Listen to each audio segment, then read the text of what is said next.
समाधान। बोलिए देवादिदेव 1008 मूल नायक श्री मुनीश्वरनाथ भगवान की जय जय जय। बोलिए प्रातः स्मरणीय संत शिरोमणि परम पूज्य 108 आचार्य गुरुवर विद्यासागर जी महामुनिराज की जय जय जय।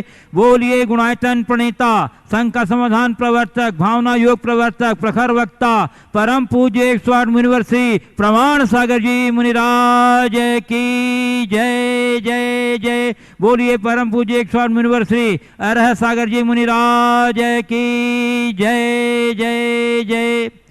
प्रिय दर्शकों, पारस चैनल, जिनवाणी चैनल एवं प्रमाणिक ऐप के माध्यम से प्रसारित होने वाले आज के शंका समाधान के कार्यक्रम से जुड़े सभी दर्शकों और श्रोताओं का मैं हार्दिक अभिनंदन करता हूं।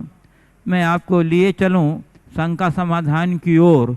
इसके पूर्व रोज की तरह हम लोग सामूहिक रूप से पूज्य गुरुदेव के चरण कमलों में त्रिवार नमोस्तु निवेदित करते हुए उनके मंगल में आशीर्वाद से अपने आप को अभिषेक करके कृतार्थ करेंगे। तो हाथ जोड़िए, मस्तक झुकाइए और बोलिए मेरे साथ, नमोस्तु गुरुदेव, नमोस्तु गुरुदेव, नमोस्तु गुरुदेव। बोलिए मुनिवर श्री प्रमाण सागर जी महाराज की। बंधुओं, दयोदय महासंघ के लिए पूर्व की तरह आज भी हमारे पास कुछ स्वीकृतियाँ आई हैं। मैं अवश्य उनके नाम का उल्लेख करूंगा और आपसे अनुमोदना की अपेक्षा रखूंगा। मनहर चूड़ा वाला मुंबई, इन्होंने 31,000 रुपये की राशि प्रदान की है। सुमंगला जैन बेलगांव 13,610 रुपये की राशि प्रदान की है। और गुणायतन ट्रस्टी श्री गुलाब चंद जी संजीव कुमार जी सेठी गया बिहार, इन्होंने अपने पौत्र अक्षय के जन्म दिवस पर 13,500 रुपये की राशि प्रदान की है। रुचि जैन, स्थान का नाम उल्लेख नहीं है। पद्मा जैन, प्रज्ञा गुप्ता, अदिति जैन, कृतिका जिनेश जैन इंदौर, डॉक्टर शशांक जैन मुंबई, प्रियंका मनीष जैन यूएसए भोपाल और श्रेयांश जैन, इन सबों ने 11,000 रुपये की राशि प्रदान की है। आप सबों को बहुत बहुत साधुवाद, गुरुदेव का मंगल में आशीर्वाद। और बंधुओं, स्थानीय ये उदीयमान तीर्थ के विकास हेतु श्री अभिनंदन जी, श्रीमती कुंती जैन, अर्पित श्रीमती सुचिता जैन ने 21,000 रुपये की राशि प्रदान की है। और श्री प्रेमचंद जी, सौरभ जी जैन, उपकार परिवार वर्णी कॉलोनी सागर, इन्होंने स्थानीय गयोदय गौशाला हेतु 21,000 रुपये की राशि प्रदान की है। और श्री सर्वज्ञ जैन, सन ऑफ अतुल पारुल जैन मेरठ, इन्होंने सर्वज्ञ जैन के जन्म दिवस पर शांति धारा के उपलक्ष्य में 11,000 रुपया और गौशाला को 11,000 रुपया की राशि प्रदान की है। और श्री राजकुमार जैन, श्रीमती मधु जैन, ऋषभ विहार दिल्ली, इन्होंने अपनी शादी की 50वीं सालगिरह के उपलक्ष्य में 31,000 रुपये की राशि स्थानीय दयोदय गौशाला की दी है। बहुत बहुत साधुवाद आप सबों को। और आप गुरुदेव, मैं आपकी अनुमति से, हाँ। और बंधुओं, आज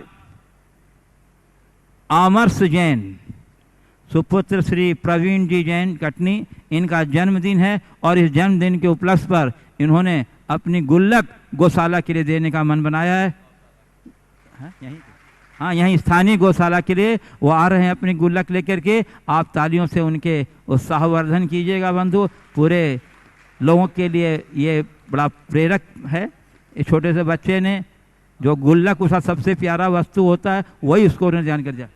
यहाँ रखो, नमस्ते करो महाराज जी को। चलिए, और बंधु, एक और आवश्यक सूचना आपको दे दूं कि वीडियोकॉन D2H पर जिनवाणी चैनल अब चालू हो गया है। चैनल नंबर 494, चैनल नंबर 494 पर वीडियोकॉन पर जिनवाणी चैनल प्रसारित हो गया है। आप उनकी सेवा का पूरा लाभ उठाएंगे। गुरुवर, एक प्रश्न आया है, ये जिनवाणी चैनल कार्यालय से ही प्रश्न आया है गुरुदेव। अंकित जैन, झीलमिल कॉलोनी दिल्ली से। गुरुवर ये कह रहे हैं कि क्या ऑफिस या घर, हाँ, क्या ऑफिस या घर के सबसे ऊपर मंजिल पर गृह चैतालय बनाया जा सकता है? यदि हाँ, तो कोई अलग से दिशा निर्देश है इसके लिए?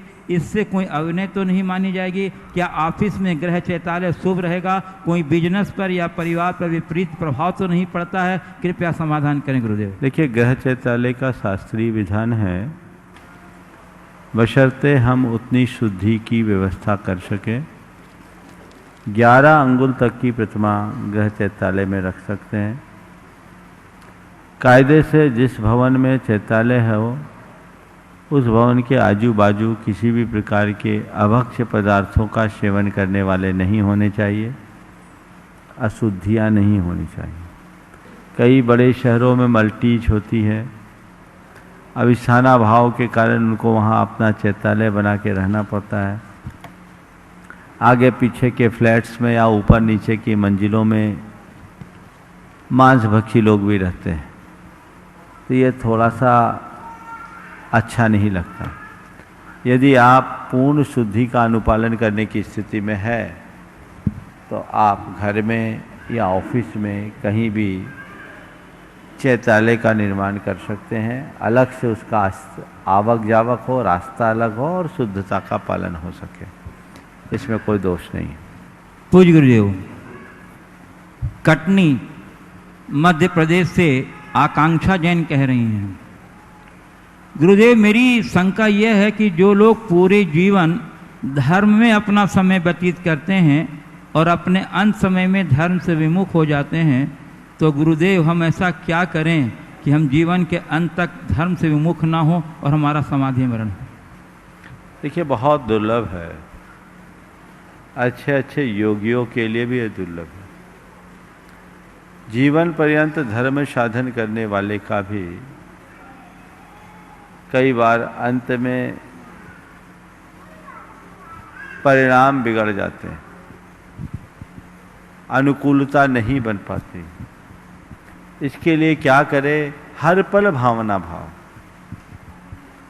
हर पल ये भावना भाव हम लोग रोज बोलते हैं, मरण समाधि सुदुर्लभ कर्मों का क्षय हो सदा सौख्यकारी।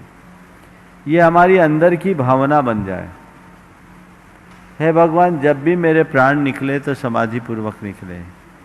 ऐसा मनोभाव अगर गहरा बन जाएगा तो नियमतः हमें ये शुभ संयोग प्राप्त होंगे। पूज्य गुरुदेव, कटनी हाउसिंग बोर्ड से कुमारी दीक्षा जैन कह रही हैं, गुरुदेव सुख, शांति, नींद, आनंद एवं जीवन, इनमें सबसे कीमती क्या है? सुख, शांति, नींद, आनंद और जीवन, इनमें से कीमती क्या है? सब अपनी अपनी जगह कीमती, समझ गए? इसमें जिसकी भी कमी हो उसके जीवन में कमी है, लेकिन इसमें सबसे मूल तत्व जीवन है। जीवन है तभी सुख, शांति और नींद की कोई कीमत है। जिसका जीवन ही नहीं उसके पास सुख, शांति और नींद क्यों? और दूसरी तरफ से देखें, जीवन में सुख शांति है तो जीवन का अर्थ है, अन्यथा सब व्यर्थ है। पूज्य गुरुदेव, जोधपुर राजस्थान से श्री सुभाष जैन कह रहे हैं, गुरुदेव भावनाओं का टोटल इन्वेस्टमेंट कहाँ करें? भावनाओं का टोटल इन्वेस्टमेंट कहाँ करें?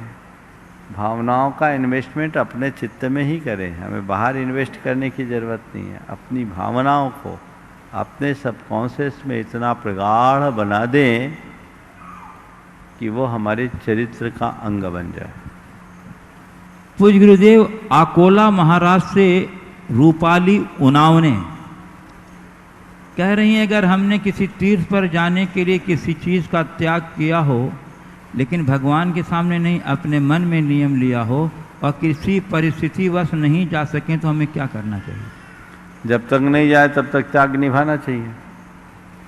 जब परिस्थिति अनुकूल हो जाए तब चले जाना चाहिए। अब पहले तो त्याग कर दिया, अब परिस्थिति अनुकूल नहीं है तो फिर आपने उसको त्याग को छोड़ दिया, तो ये बात सुसंगत नहीं है। कायदे से हमने जिसे त्यागा है उसे निभाना ही चाहिए। हाँ, अगर अपरिहार्य स्थिति बनती है तो फिर अलग से गुरुजनों से मार्गदर्शन लेकर प्रायश्चित करना चाहिए। गुरुदेव अकोला महाराज से ही संगीता गवाने कह रहे हैं, आपने प्रवचन में कहा कि गुरु को पहचानो, गुरु के हो जाओ तो ही जीवन की पूर्णता होगी। गुरुदेव, हम गुरु को पहचाने कैसे और उसके साथ अपने आप को पहचान कर अपनी जो कमजोरियां हैं, कमियां हैं, वह कहने का सामर्थ्य कैसे जुटाएं कि हमें भी गुरु अपना सकें। और समर्पण है तो गुरुदेव, लेकिन वह कायम रहे, उसके लिए क्या करें कि गुरु हमें अपना सकें और हम गुरु के हो जाएं। पूरा प्रवचन ही हो जाएगा इस पर।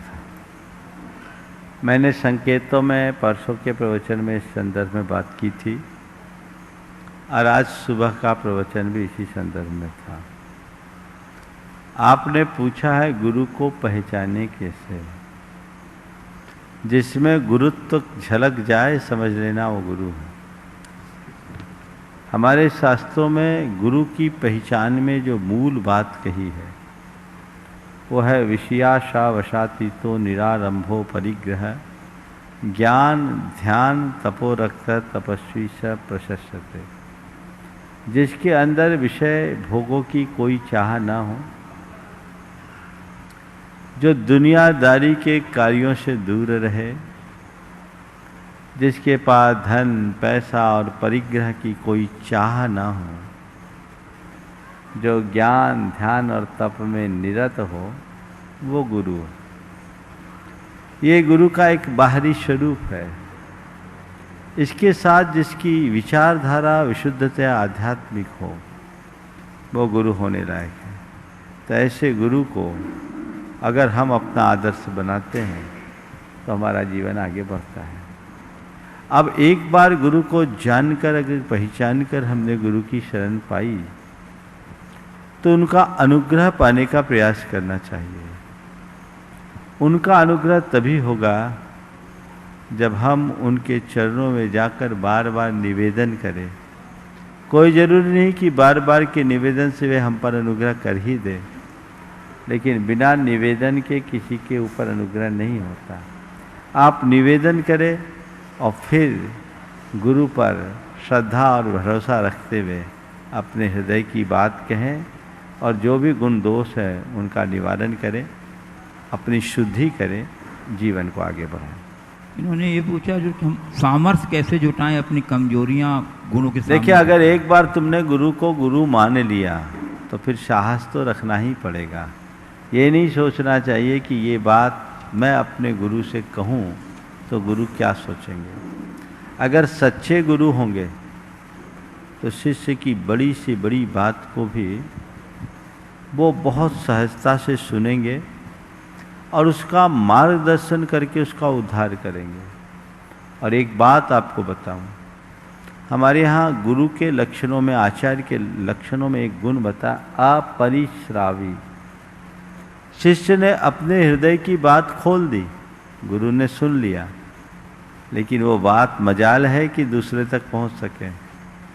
किसी के अंदर नहीं जा सकती, उनके पेट से निकल नहीं सकती।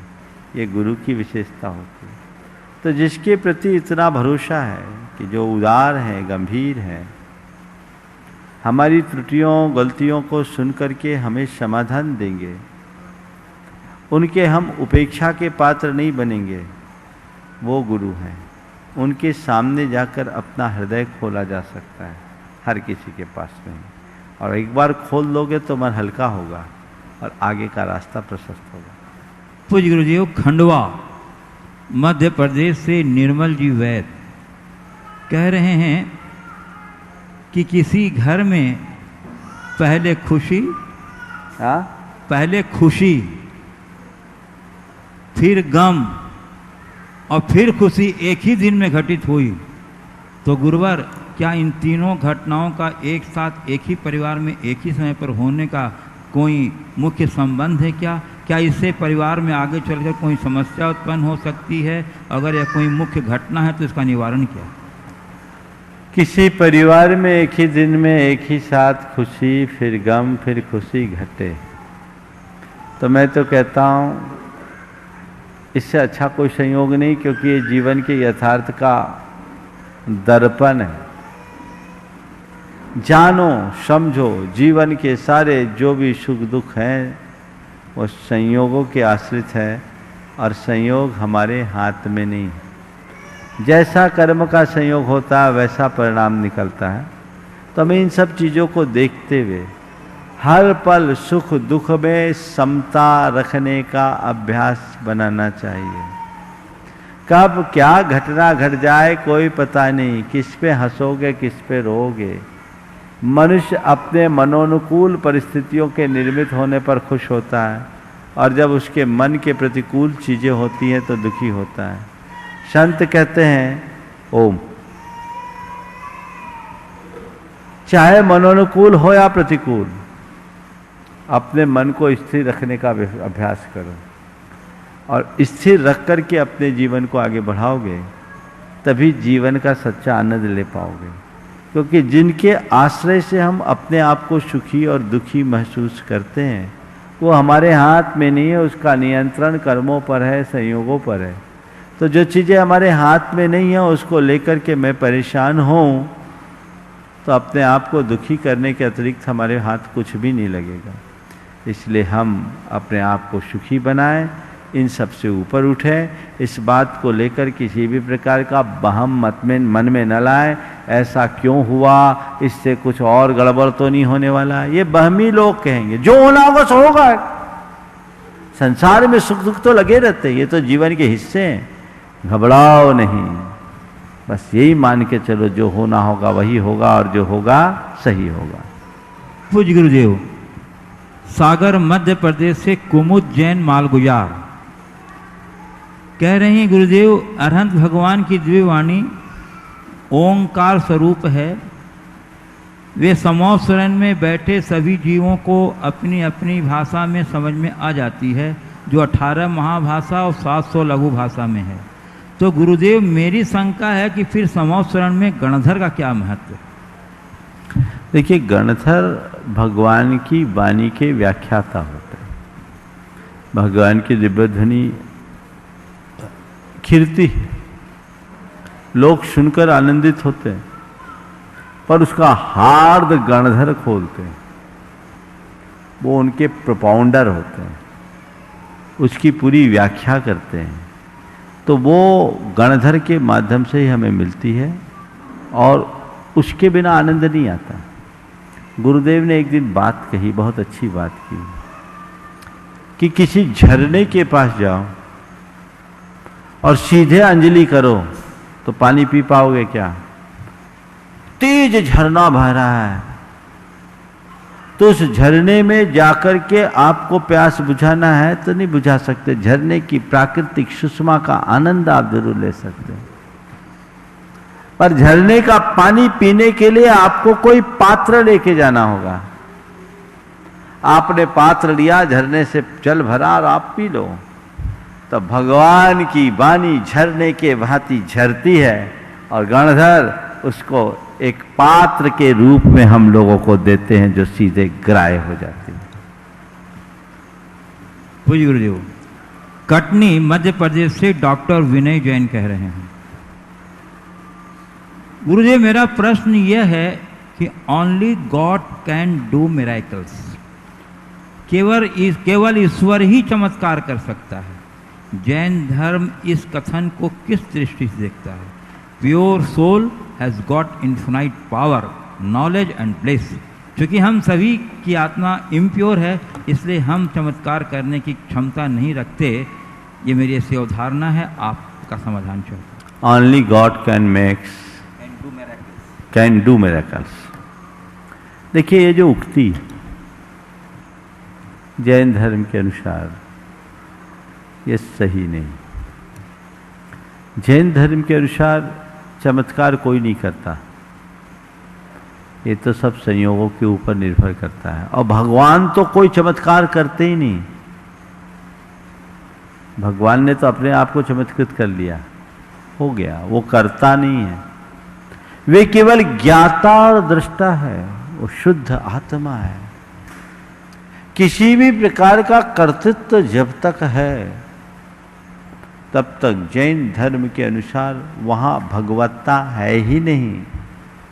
भगवान तो एक दर्पण की भांति हमें हमारे आदर्श हैं, जिनमें हम अपनी छवि को निहार सकते हैं। वे अनंत सुख के धाम हैं और हम सबको उनके माध्यम से उसी अनंत सुख की प्राप्ति की प्रेरणा मिलती है। तो भगवान कुछ भी करते नहीं हैं। अगर कर्तृत्व की बात है तो जैन धर्म में इसे मान्य नहीं किया गया। जो लोग ईश्वरवाद पर, ईश्वर के कर्तृत्व पर विश्वास रखते हैं, उनकी उक्ति ये बन सकती है कि only God can do miracle, लेकिन जैन धर्म इसे मान्य नहीं करता। हाँ, जैन धर्म ये जरूर कहता है कि हर मनुष्य अपने जीवन में चमत्कार घटित कर सकता है। अपने जीवन में चमत्कार क्या है? अपनी चेतना को परिष्कृत कर देना ही चैतन्य चमत्कार है। बाहरी चमत्कारों पर मेरा ज़्यादा विश्वास नहीं। पूज्य गुरुदेव, कुछ विशिष्ट जिज्ञासु आज यहाँ उपस्थित हैं। मैं आप पूज्य गुरुदेव, पहले ऑनलाइन। हाँ, राजेश जैन, गुणायतन ट्रस्टी राजेश जैन एवं ऑनलाइन भावना योग के प्रशिक्षक पुणे से पूछ रहे हैं गुरुदेव। हाँ, राजेश पूनम जैन, प्राय हम कोई भी कार्य करते हैं तो प्रारंभिक अवस्था में हमें यह ध्यान आता है कि हम जीवों की हिंसा न करें और उनकी रक्षा करें। परंतु गुरुदेव, हमने यह एक स्वाध्याय में जाना कि जो ज्ञानी पुरुष होते हैं उनके अंदर भाव स्वयं की रक्षा के होते हैं, ना कि जीव रक्षा के। क्योंकि ज्ञानी पर की रक्षा का कर्ता नहीं बनता, और जो स्वयं की रक्षा करते हैं वो कभी हिंसा भी नहीं कर सकते हैं। तो गुरुदेव कृपया मार्गदर्शन करें कि इसकी व्याख्या क्या है और अहिंसा संबंधी हमारे भाव इस संदर्भ में कैसे होने चाहिए, स्व की रक्षा की या पर की रक्षा। देखिए, आपने जो पढ़ा और सुना वो सही है, लेकिन यही हो गया कि प्राइमरी में एमए की बात सुन ली। ओम, थोड़ा सा देखो उसको जब तक कार्यक्रम चल रहा है। प्राइमरी क्लास में एमए की बात सुन ली, इसलिए मामला गड़बड़ सा हो गया। इसे समझिए, जो भी हम कार्य करें जीव दया का भाव रखते हुए करना बुरी बात नहीं है, और प्रवृत्ति में यही धर्म है। लेकिन हाँ, जो आत्म ध्यान में निमग्न हो गया वो पूर्णतः कर्तृत्व से शून्य हो गया। वो ध्यान में निमग्न योगी की बात है। वो जानता है कि ना कोई किसी को मार सकता है, ना कोई किसी से मर सकता है। आत्मा अजर अमर अविनाशी है। मारना और मरने का भाव एक विकल्प है, और ये विकल्प अज्ञान है। मैं उससे क्यों करूं? उस आत्म ध्यानी ज्ञानी की बात है। क्योंकि उस विकल्प में पढ़कर कोई आत्म ध्यान से बाहर आता है तो वो उसका बड़ा स्खलन है। लेकिन जब हम प्रवृत्ति में जीते हैं, तो हमें इस बात का ख्याल रखना बहुत जरूरी है। हमें प्रवृत्ति में सावधान होकर के जीने का उपदेश तीर्थंकर भगवंतों ने दिया। हमारी प्रवृत्ति में हमें संयम रखना है, व्रतों का पालन करते हुए जीना, ये भी तीर्थंकर भगवंतों का ही उपदेश है। जीवानाम रक्षणम धम्मो, ये भी तीर्थंकर भगवंतों का उपदेश है। और जब मैं रक्षा कर ही नहीं सकता तो रक्षणम धम्मो कहाँ? ये पात्रानुरूप उपदेश होता है। एक वैद्य के पास एक रोगी गया, कमजोरी का शिकार था। चेक किया, बोला भैया तुम्हारा लीवर खराब है, घी का त्याग कर दो, पाचन ठीक नहीं हो रहा, मर जाओगे। लीवर खराब है, घी का त्याग कर दो। उसी बीच एक दूसरा व्यक्ति आया, वो पहलवान था। और उससे पूछा तुम्हें क्या तकलीफ? बड़ी कमजोरी का अनुभव हो रहा है। क्या करते हो? बोले पहलवानी। क्या खाते हो? रूखी रोटी। बोले पहलवानी करोगे और रूखी रोटी खाओगे तो कमजोरी तो होगा ही, कल से घी का हलवा खाया करो। तो उसने कहा हद हो गई, आप कैसे वैद्य हो? बीमारी एक पर दोनों को परस्पर विरोधी दवा, एक को कह रहे तुम घी नहीं खाना और एक को कह रहे घी खाओ। बात आपको समझ में आ रही है? जो जैसा पात्र होता है उसके लिए वैसा ही उपदेश दिया जाता है। आजकल ये हो रहा है कि जिनका लीवर खराब है वो घी का हलवा खा रहे हैं, तो मामला गड़बड़ हो रहा है। अरे अपना लीवर का ट्रीटमेंट अच्छा करा लो, फिर हलवा खाना चाहे जितना खाना, पर लीवर खराब रहते हलवा खाओगे तो तुम्हारी खैरियत नहीं है, इस बात को कभी मत भूलना। तो ये सोच होनी चाहिए। नीचे की भूमिका में हमें हमेशा अपनी प्रवृत्ति में ख्याल रखना चाहिए, क्योंकि अभी आप व्यवहार में कर्तृत्व से शून्य नहीं हो। लेकिन जब आत्मा में डूबने की भूमिका आ जाए तब इन सब विकल्पों से मुक्त हो जाना चाहिए, और वहां समय सार की ये गाथाएं मानस में गूंजनी चाहिए। जो मन नदी हिंसामी हिंस जामी परे ही सत्ते ही, सो मूढ़ो अन्नानी नानी एतोद विपरीत हो। जो मानता है कि मैं किसी की हिंसा करता हूं या पर शस्त्रों के द्वारा मैं मारा जाता हूं, वो मूढ़ है, अज्ञानी है। ज्ञानी इससे विपरीत है, क्योंकि वो अपनी आत्मा में डूबा है। मेरी आत्मा को तो कोई छू ही नहीं सकता। तो मरने और मारने की बात बिल्कुल अलग है। तो आपने जो बात यहाँ उठाई निश्चित रूप से शास्त्र से पढ़ करके ही उठाई है, लेकिन थोड़ा समझ से, समझदारी से आप लीजिए। कहाँ कहाँ क्या किसके लिए भूमिका, उसको समझो। समय सार को पढ़ोगे तो हमारे यहाँ जहाँ आचार्य ग्रंथों में मुनियों को रोज प्रतिक्रमण और प्रत्याख्यान करने का उपदेश दिया गया, वहीं अगर आचार्य कुंद से बोलोगे तो समय सार में प्रत्याख्यान और प्रतिक्रमण को विष्कुंभ कहते हैं। तो ये विवक्षाएं हैं, अलग अलग भूमिका की बात है। जो आत्म ध्यान में निमग्न होने की पात्रता रखता है उसके लिए विकल्प मात्र बाधा है, वो सब विकल्पों से मुक्त होता है। पूज्य गुरुदेव, गुवाहाटी आसाम से गुणायतन ट्रस्टी श्रीमती हीरा देवी गंगवाल नमोस्तु पूर्वक कह रही हैं, गुरुदेव कुछ लोग दीपावली से नया साल मानते हैं, कुछ लोग वीर शासन जयंती से मानते हैं, कुछ लोग क्षमावाणी पर्व से मानते हैं, कुछ लोग 1 जनवरी से, और इस प्रकार भिन्न भिन्न मानता है। तो गुरुदेव यथार्थतः हम लोगों को कब से नया साल की शुरुआत माननी चाहिए, और गुरुदेव नया साल का उत्सव मनाने की औचित्यता क्या है? देखिए, साल महीने ये सब व्यवहार काल है, और व्यवहार काल भी तब से प्रवर्तित है जब से सृष्टि है। हम जो अलग अलग संवत्सर बनाते हैं, चाहे ईसा सन तो 2020 साल का है, अगर विक्रम संवत है तो 2076 साल हुए, वीर संवत लेते हैं तो 2546 हुए। इसके पहले भी तो काल था, तो कौन सा संवत्सर? ये अलग अलग समय से लोगों ने संवत्सर गिनना शुरू कर दिया। कोई एक घटना को लेकर हमने कालमान गिनना शुरू कर दिया।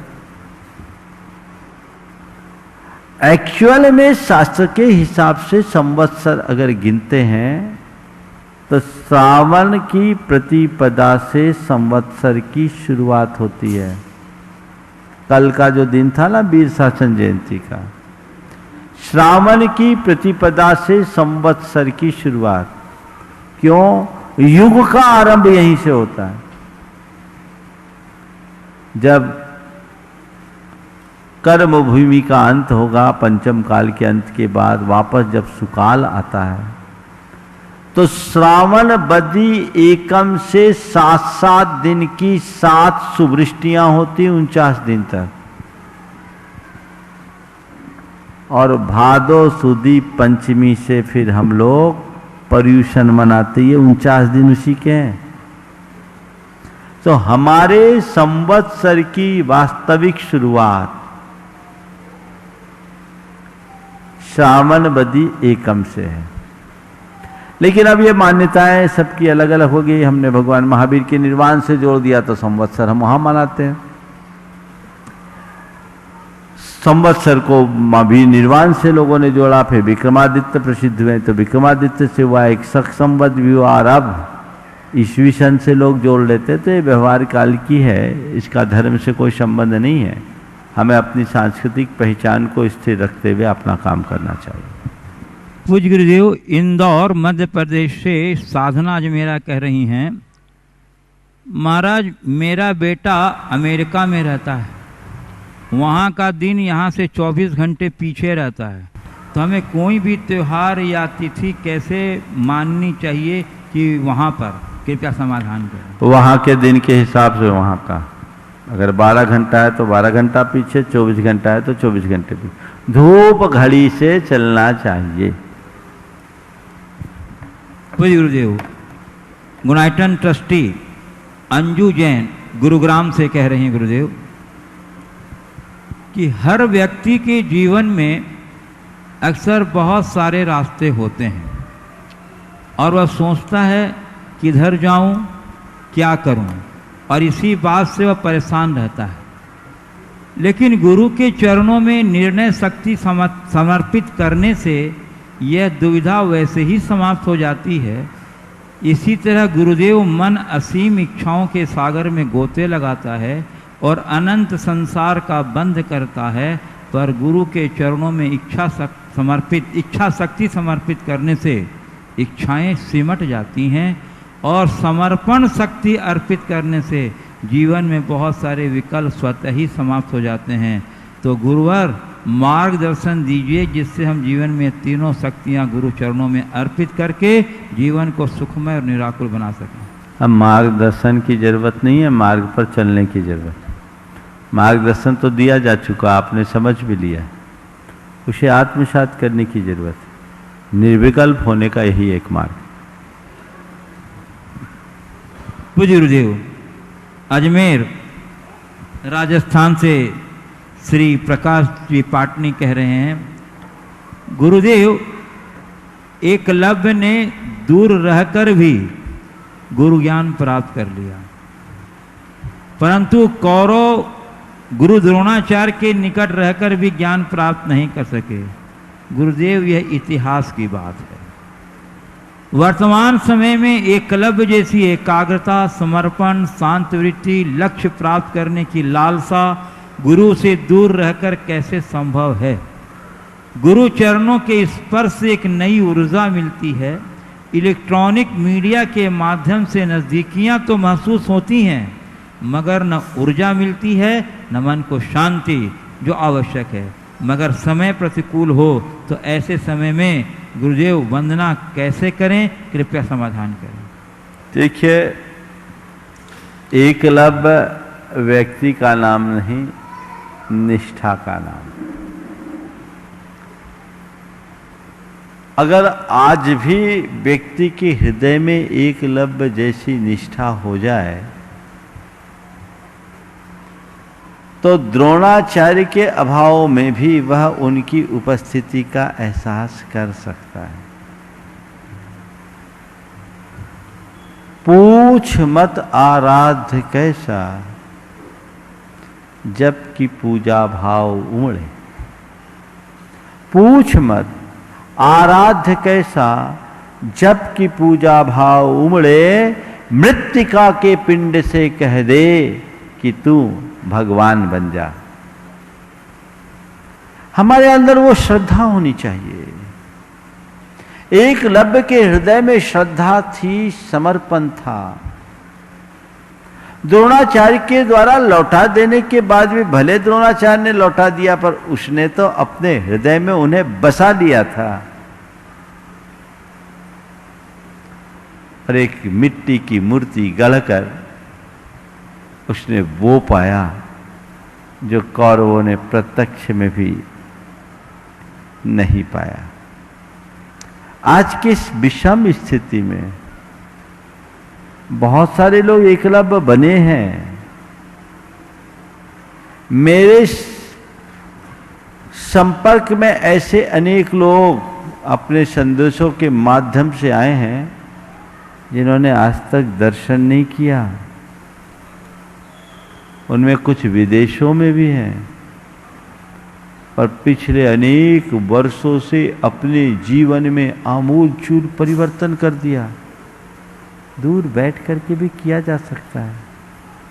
आज जब परिस्थितियां अनुकूल नहीं है, प्रत्यक्ष आने की स्थिति नहीं है, तो ऐसी स्थिति में हमें चाहिए कि हम अपनी श्रद्धा को नियोजित करें और ये सोचे कि कम से कम इलेक्ट्रॉनिक माध्यम से कुछ सुनने को और देखने को तो मिल रहा है। अगर ये नहीं होता तो इससे भी वंचित रह जाते हैं। तो जो मिल रहा है उसे ही सब कुछ समझो और उसी से एक मूक प्रेरणा अंगीकार करो, तो वह भी प्राप्त कर लोगे जो प्रत्यक्ष नहीं किया जा सका। हमें वैसा प्रयास करना चाहिए। गुरुदेव, कुछ विशिष्ट जिज्ञासु यहाँ उपस्थित हैं। चलो ठीक। गुरुदेव, अजमेर राजस्थान से ऑनलाइन भावना योग के प्रशिक्षक डॉक्टर एस.के. पाडोदे के माध्यम से उनके एक प्रशिक्षु का आया है डॉक्टर जितेंद्र दलाल मुंबई से जिज्ञासा कि गुरुदेव, अन्य मान्यता के अनुसार हमारे शरीर में 7 शक्ति केंद्र होते हैं। क्या जैनागम के अनुसार ये सही है और क्या भावना योग करने से इन शक्ति केंद्रों पर प्रभाव पड़ता है? कृपया शंका का समाधान। देखिए, जैन धर्म के अनुसार इस तरह के किसी शक्ति केंद्रों का कोई विधान नहीं है और न ही हमने इस प्रकार के शक्ति केंद्रों को किसी तरह से सोचा है। भावना योग का भी संबंध इस प्रकार की शक्ति केंद्रों से नहीं है, लेकिन ये मानता हूँ कि भावना योग करोगे तो हमारी सारी शक्तियाँ केंद्रित होगी और हम अपने जीवन को आगे बढ़ा सकेंगे। पूज्य गुरुदेव, सागर मध्य प्रदेश से पीयूष जैन कह रहे हैं, कितने चालाक हैं हम, कुछ मेरे अपने भी।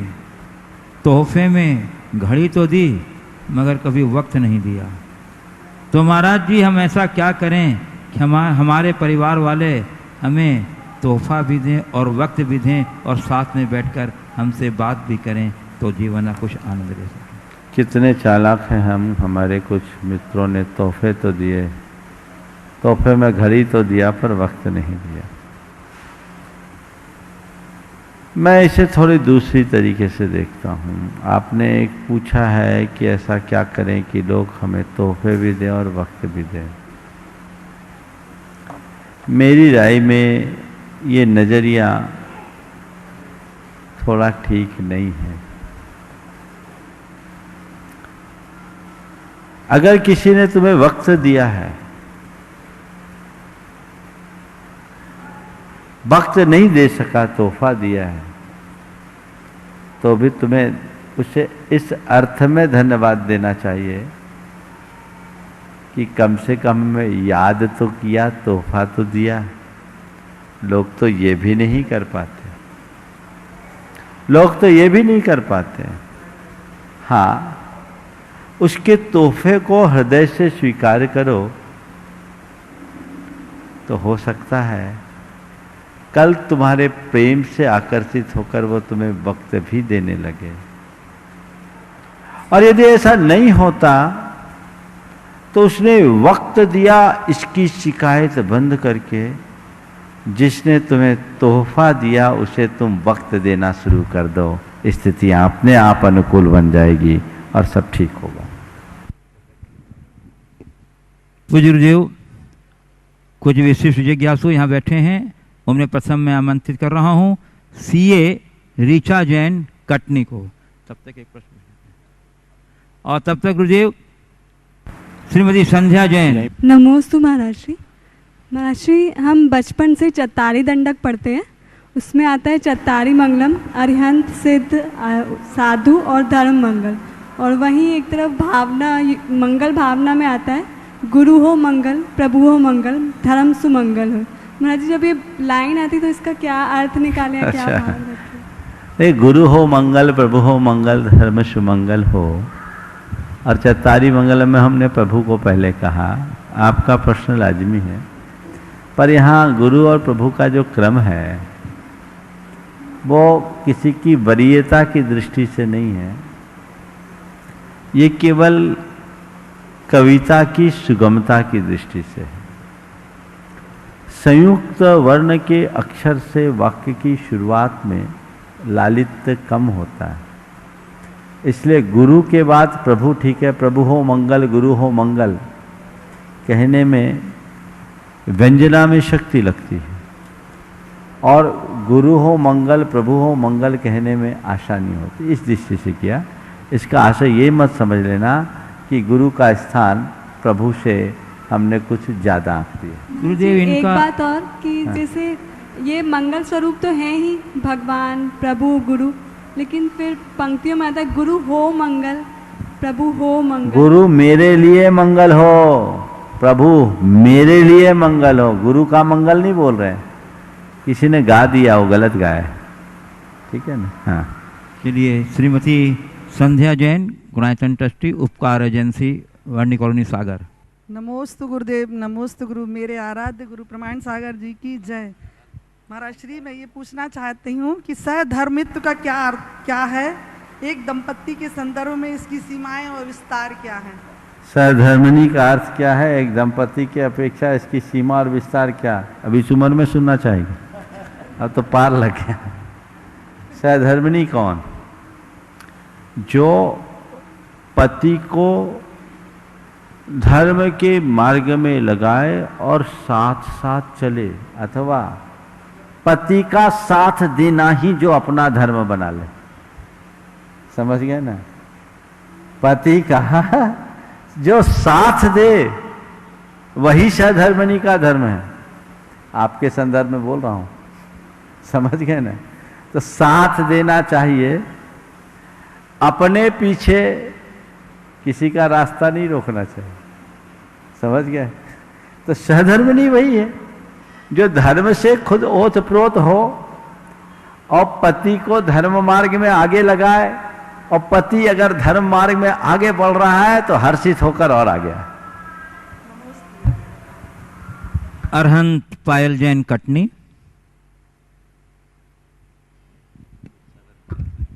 नमोस्तु उसके बाद गुरुदेव। सरस सरावगी, कटनी तैयार रहेंगे, गुणायतन ट्रस्टी। नमोस्तु गुरुदेव। गुरुदेव, मेरी शंका ये है कि मोक्ष तो हम में से किसी ने देखा नहीं, और मोक्ष की कल्पना भी हम सबके परे है, पर मोक्ष की शुरुआत जिस माँ शब्द से होती है वो सब हमारे समक्ष हैं। तो और भोग भूमि में बेटे के जन्म के उपरांत माँ शांत हो जाती थी, कर्म भूमि में ऐसा होता नहीं है।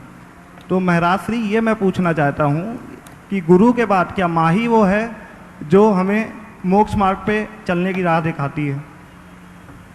देखिए, सवाल बहुत अच्छा है, पर इस पूरे के पूरे सवाल को एक बार ठीक से समझने की जरूरत है। आपने पूछा है मोक्ष को हमने देखा नहीं, मोक्ष का कोई अनुभव भी नहीं, पर आपने जोड़ा है मोक्ष के प्रथम अक्षर म से, और माँ का प्रतिनिधित्व माँ करती है। माँ का जीवन में महत्वपूर्ण स्थान है, इसमें कोई संशय नहीं। और ये भी बिल्कुल आपने सही कहा कि ये माँ कर्म भूमि में ही है, भोग भूमि में माँ थी नहीं। संतान को जन्म देने के बाद भी संतान को अपनी माँ का मुख देखने का और माँ को अपने बच्चे के मुख देखने का सौभाग्य वहाँ नहीं मिलता था। तो कर्म भूमि में माँ का उच्च स्थान है। पर आपने जो सवाल किया है कि मोक्ष मार्ग में गुरु के बाद क्या माँ का ही स्थान है, ये आपका सवाल है ना? गुरु के बाद माँ का ही स्थान है। मैं तो कहता हूं मोक्ष मार्ग में गुरु ही माँ स्वरूप है। माँ कौन होती है? जो अपनी संतान का ठीक रीति से लालन पालन करती है, उसे सुमार्ग में लगाती है। यही काम गुरु करते हैं। जो अपने शरण में आए वे शिष्य का पूर्ण प्रतिपालन करके उसकी चेतना का उत्कर्ष करते हैं। हाँ, लोक में मां का महत्वपूर्ण स्थान है, और जो अपनी जन्मदात्री मां की उपेक्षा करेगा वो कभी मोक्ष मार्गी नहीं बन सकता। ठीक है। श्री शरद सरावगी कटनिक गुणायतन ट्रस्टी, और उसके बाद तैयार रहेंगे शिरोमणि संरक्षक गुणायतन अतुल शीतल लाधान्य के सुपुत्र श्री मयंक जैन। मयंक की निहाल गुरु जी को त्रिबार नमोस्तु नमोस्तु नमोस्तु। गुरु जी, मेरा प्रश्न यह है कि मैम श्री जी के दर्शन करने के लिए मंदिर में जाते हैं, जब प्रभु के सामने हम बैठते हैं तो बैठने के 5 प्रकार हैं, गौ आसन, ब्रज आसन, पैर के ऊपर पैर, आलती पालती मार के और साष्टांग दंडवत करके। तो गुरु जी, मैं पूछना चाहता हूं कि कौन सा आसन सर्वश्रेष्ठ है श्री जी को नमस्कार करने का, कृपा मार्गदर्शन। देखिए, हमारे यहाँ मूलतः गवासन, गवासन से वंदना करने का विधान है। गाय जैसे बैठती है ना, इस गवासन में पंचांग नमस्कार भी होता है और साष्टांग नमस्कार होता है। जैसे मैं बैठा, मेरे दोनों पैर मुड़ गए, ये दोनों हाथ जुड़ गए और ये सिर झुकाया, ये पंचांग हुआ, ये पंचांग हुआ। दोनों पैर, दोनों हाथ और ये सिर झुकाया, पंचांग हुआ। और इसके बाद यदि हमने एकदम भूमि का स्पर्श कर लिया तो हमारी पीठ भी झुक गई, कमर भी झुक गई, छाती भी झुक गई, तो अष्टांग हो गया। यह साष्टांग का एक रूप है। दंडवत प्रणाम करने का भी विधान है। और शमो शरण में इंद्र के द्वारा जो भगवान को प्रणाम किया गया है, वो घुटने के बल बैठकर दोनों घुटनों को धरती पर टिका करके, जैसे आप लोग करते हैं ना, ये एकदम वज्रासन नहीं, एकदम सामने की तरफ झुककर, और दंडवत का भी आया है। पर मूल हमारे यहाँ जो चलन है वो इसी तरह पंचांग या साष्टांग नमस्कार करने का। खड़े खड़े प्रणाम करना उचित नहीं होता, बैठ करके ही करना चाहिए। ये वंदना की मुद्रा है। चलिए, इस बहाने आप लोगों को प्रणाम कर दिया। चलिए, श्री निहाल जैन, बक्सरा, गुजरात, और उसके बाद तैयार रहेंगे डॉक्टर सोनल जैन, दिल्ली।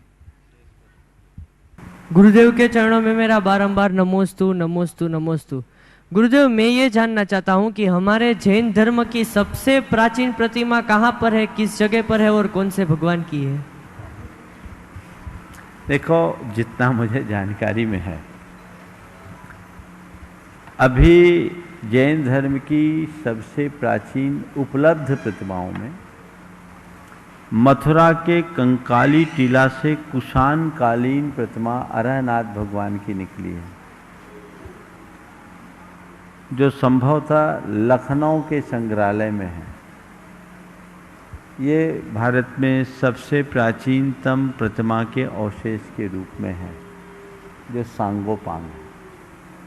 प्रतिष्ठापित प्रतिमाओं में मेरी स्मृति के अनुसार विदिशा में पार्श्वनाथ भगवान की 4th शताब्दी की एक प्रतिमा उदयगिरी की गुफा में, जो उत्कीर्ण है दीवार में। इससे प्राचीन प्रतिमा का स्मरण मुझे नहीं है, हो सकता अन्य भी। नमस्ते गुरु। मैं आमंत्रित कर रहा हूँ डॉक्टर सोनल शास्त्री, दिल्ली, जिन्होंने कल भी अपने विद्वतापूर्ण जिज्ञासाओं से शेष समय इन्हीं के लिए हम लोग लाभ, सारा शेष समय इन्हीं के लिए है। अपनी विद्वतापूर्ण संबंध प्रस्तुत करें। जितनी तैयारी हो। नहीं है, 0 तैयारी। चलो, नमस्ते महाराज जी। मैं ये जानना चाहता हूं कि सामंजस्य क्या है? सामंजस्य क्या है? क्या पूरी 2-3 इसमें कड़ी हैं कि परिस्थितियों का समर्पण सामंजस्य है, या परिस्थितियों का उच्चतम उपयोग सामंजस्य है, या परिस्थितियों के अनुसार जो हमारे मध्यम मार्ग है वो सामंजस्य है? क्योंकि लोक में एक जगह हम सामंजस्य बैठाने को व्यक्तित्व का उजला पक्ष कहते हैं, और सामंजस्य के रूप में एक उक्ति है कि गंगा गए तो गंगादास, जमुना गए तो जमुनादास। ये व्यक्तित्व के नकारात्मक पक्ष में ले जाती है, जबकि मैं समझता हूं कि सामंजस्य यहां भी हो रहा है, तो हम क्या समझें कि इन दोनों पक्षों में सामंजस्य कैसे बैठे? दोनों पक्षों में सामंजस्य कैसे बैठे, बहुत अच्छा सवाल किया है। सामंजस्य क्या है? देखो, एक उदाहरण से बात करता हूं। हमने पानी को लिया,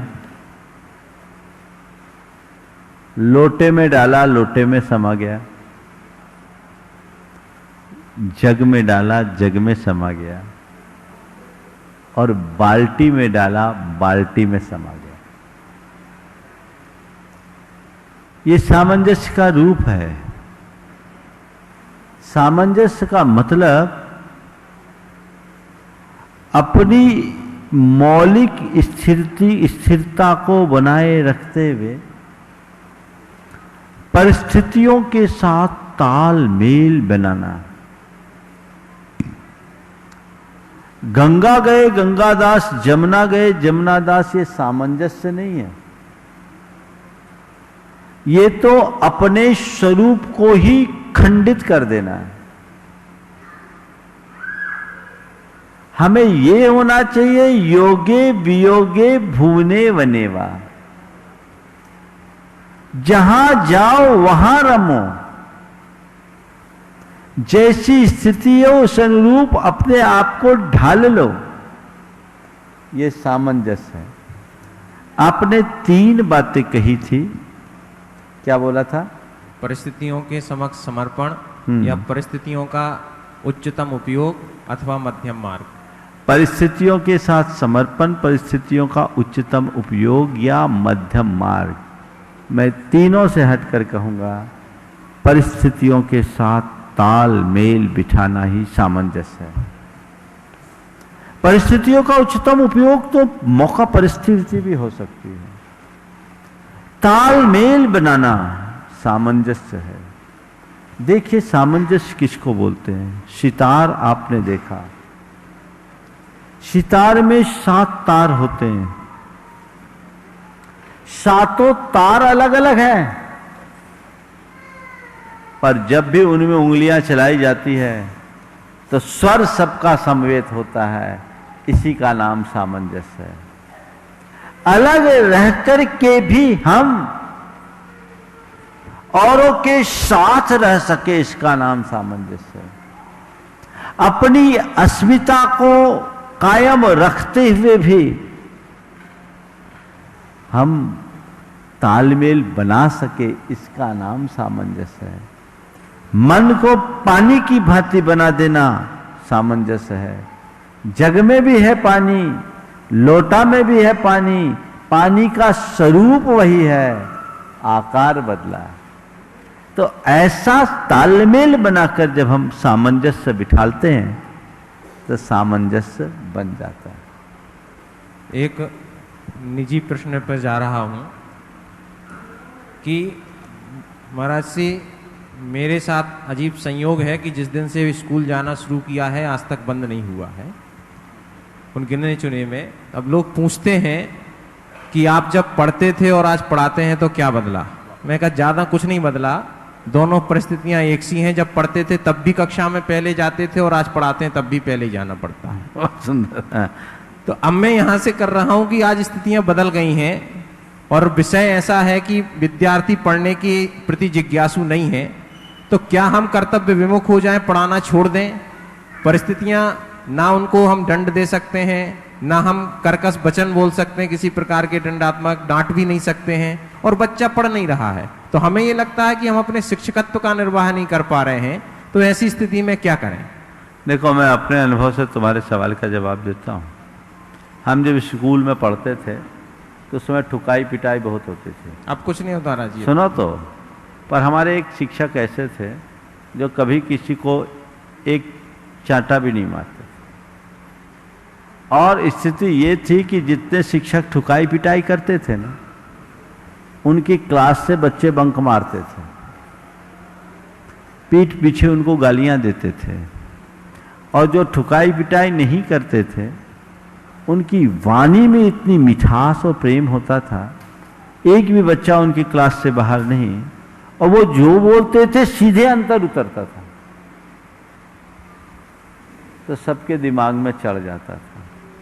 मैं चाहूँगा कि इस फार्मूले को अपनाओ ताकि कर्तव्य की पूर्ति भी हो जाए और बच्चे जो चाहिए उसे प्राप्त भी कर ले, तो हमारा जीवन धन्य हो सकेगा और हम कुछ अच्छा कर सकेंगे। ऐसा हमें प्रयास करना चाहिए। नमस्ते।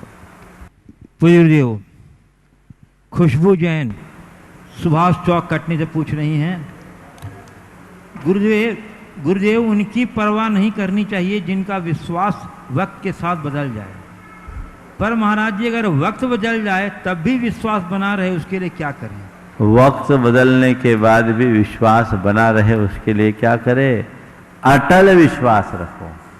वक्त के हिसाब से जिसका विश्वास बनता और बदलता है वो विश्वास संदिग्ध है। जिसका वक्त विश्वास सदैव अटल रहता है वही सही माना जाता है। इस प्रकार आज के इस सत्र को परम पूज्य गुरुदेव के चरणों में नमन अर्पित करते हुए यहीं पर विराम। बोलिए परम पूज्य आचार्य गुरुवर श्री विद्यासागर जी महाराज की। बोलिए परम पूज्य 108 मुनिवर श्री प्रमाण सागर जी महाराज की।